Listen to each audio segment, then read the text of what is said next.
बेटा मैंने कितने बच्चे देखे हैं जो शुरुआत में सीरियस नहीं होते, लास्ट के फंड्स में कमबैक करते हैं, टॉप 100 में रैंक निकालते हैं, टॉप 500 के अंदर रैंक निकालते हैं। उनको एकदम कस के एकदम किसना पड़ेगा। शाम हुई, खाना पीना खाया, फ्रेश हुए, वापस आए, कॉपी पेन उठाया, लग गए वापस। फिर रात में आओ वापस बैठो, रात में आओ वापस बैठो। तुमको बेटा सच बताऊं, दिल से बताऊं, इसके बाद तुम्हें जरूरत नहीं पड़ेगी आगे।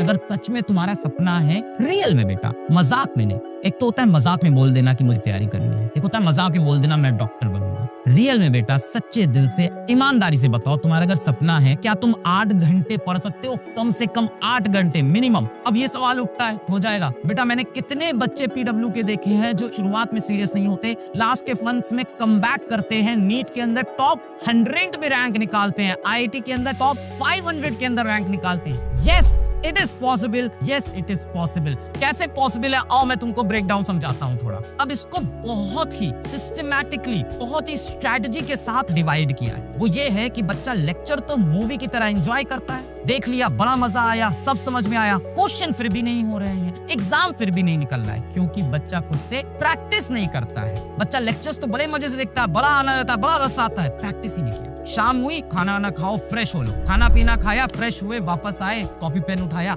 लग गए वापस। फिर रात में आओ वापस बैठो, रात में आओ वापस बैठो। अब फिर से मेहनत करते हैं, पर बेटा जितना सुनने में मजा आ रहा है ना, करने में उतना ही डिफिकल्ट होगा। कि आप जितनी भी चीजें पढ़ते हो बेटा, उसका 90% ना आप 7 दिन के अंदर भूल जाते हो। Revision is the biggest problem of candidates. आप अपने दोस्तों से पकड़ना, आप उन बच्चों को पकड़ना जो आईआईटी या नीट का एग्जाम इस साल दिए हैं, और आप उनसे एक चीज पूछना कि भैया दीदी क्या आपका पूरा सिलेबस कंप्लीट था? वो कहेंगे हाँ मेरा पूरा सिलेबस कंप्लीट था। तो आपका क्या आईआईटी निकल गया? नहीं। क्यों? क्योंकि मैं रिवाइज नहीं कर पाया, याद नहीं आ रहा था एग्जामिनेशन हॉल में। पढ़ा तो सब था, क्लास के अंदर जब सर ने पढ़ाया था समझ में भी आया था, एक एक चैप्टर के 200 क्वेश्चन सॉल्व किए थे, एग्जाम में याद ही नहीं आया। क्या problem? Revision. Revision is the biggest problem. आपने एक हफ्ते में जितना भी पढ़ा ना बेटा, 90% चीजें तो आप भूल जाते हो, सिर्फ 10% बचता है। रिविजन करेंगे दबा के, फिर रिविजन करेंगे। मान लेते हैं इस हफ्ते आपका फिजिक्स का एक चैप्टर खत्म हो गया। लेट अस से हम पढ़ रहे हैं laws of motion. First law में ऐसा होता था, ये फर्स्ट लॉ में इस तरह क्वेश्चन आते हैं, इस तरह क्वेश्चन आते हैं, इनर्शिया कैसे सवाल आते हैं, एक्सेलरेशन कैसे सवाल आते हैं। ये सेकंड लॉ तेने पढ़ लिया, ये सेकंड लॉ के ये क्वेश्चन, ये थर्ड लॉ के क्वेश्चन, ये देख पुली वाले क्वेश्चन, ये देख आपके इंक्लाइन प्लेन वाले क्वेश्चन,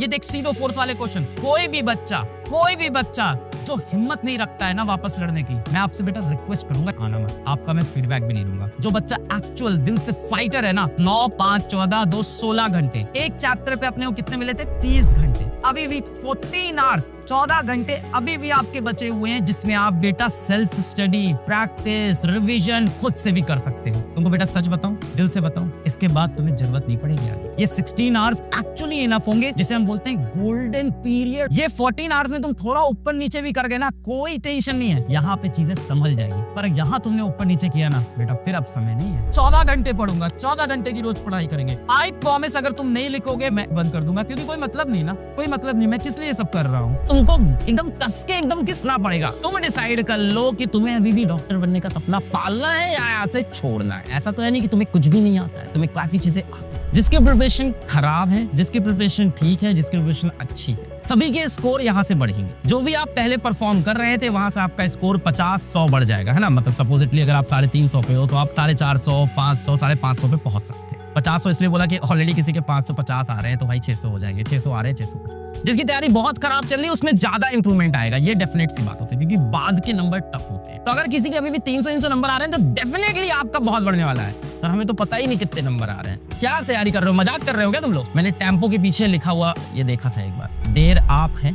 हमने, लेट आपने की है हमने नहीं। खुद पे भरोसा रखना है, सिलेक्शन को पाना। तो ये होना चाहिए आपके अंदर स्पिरिट। बस ये है कि डिसिप्लिन नहीं आता, शेड्यूल नहीं बनता, डीपीपी नहीं मिलती। इसके बाद भी किसी के पास आर्थिक तंगी है, कोई परेशानी है। अभी आज सुबह ही मैंने एक उज़मा जहरा का वीडियो देखा, कश्मीर के एक बच्चे का, वो वीडियो कहीं से मुझे देखा, तो मैं देख रहा था कि वो बता रही थी नीट में सेलेक्ट हो गई। काफी इंस्पायरिंग स्टोरी मुझे लगी। तो आज सुबह ही मैंने देखा, अभी मेरी 1-1.5 मिनट उससे बात भी हुई है, और उससे बात करके मेरे अंदर काफी एनर्जी आ गई है, काफी पॉजिटिविटी आ गई, और मुझे समझ में आ गया कि बच्चों के लिए बहुत जल्दी मैं लेके आने वाला हूँ बहुत सारा कंटेंट, और सारा कंटेंट फ्री में। तो कॉम्पिटिटर्स तैयार हो जाओ। पीडब्ल्यू नाम सुनकर पाव वाला समझा था क्या? ये फिजिक्स वाला।